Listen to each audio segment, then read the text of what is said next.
Figured I'd show y'all how I develop my loads. I never just usually zero in. Well, let me rephrase that. I'll zero in on a particular load for a particular powder that I like, and then I'll stick with it. But a lot of times we don't have readily available powder. Like, say, if I like Ogden number whatever, and I can buy a couple pounds of it and load up some rounds, and when I go back I don't have the available for that powder. And I usually don't like to order powder online because the hazmat shipping, I like to get it locally, it and primers, but that's for another video. But here's how I do my loads. Like, this is a 55 grain soft point, so I'll start out, the previous loads I did was like 19 grains, so I'll pull my data and I'll start out to where I think I need to be, and I'll raise up. But also, this being a soft point, more of a plain base bullet, it will have a different impact than, say, this 55 grain boat tail full metal jacket. So that's what I'll do, is I'll start out and I'll raise my load data by half grain increments. Once I get where I like it, then you can start playing around with your bullet seat out depth. And this will be just for this one particular rifle. And then I got some other ones here. You know, this is a different powder, 25.5 grains in both. And that's how I do my ladder loads, because, you know, rifles usually like certain recipes, certain overall case length, certain powder charges.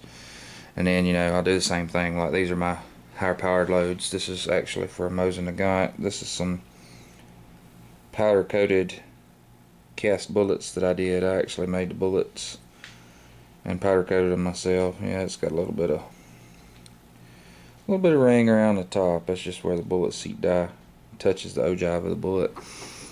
But basically, you know, with this particular powder, I got 41 grains.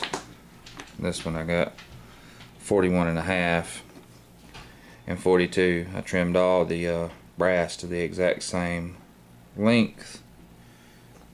I got some, that's Winchester brass here. And all these will be, I usually use the same brass. Yeah, see, Winchester. Actually, these are some Proof Partisans here in this particular loading. I have one Winchester, two Winchester, Proof Partisan. So, because you will get a little bit of variances when you start switching up different brass, different thickness, you know, different case capacities. But we're gonna get these together, go out there. It's really hot, so I went out there and moved my targets. I'm gonna show you. It's nice to be able to just walk right out the door. I had to move my targets because, if you see,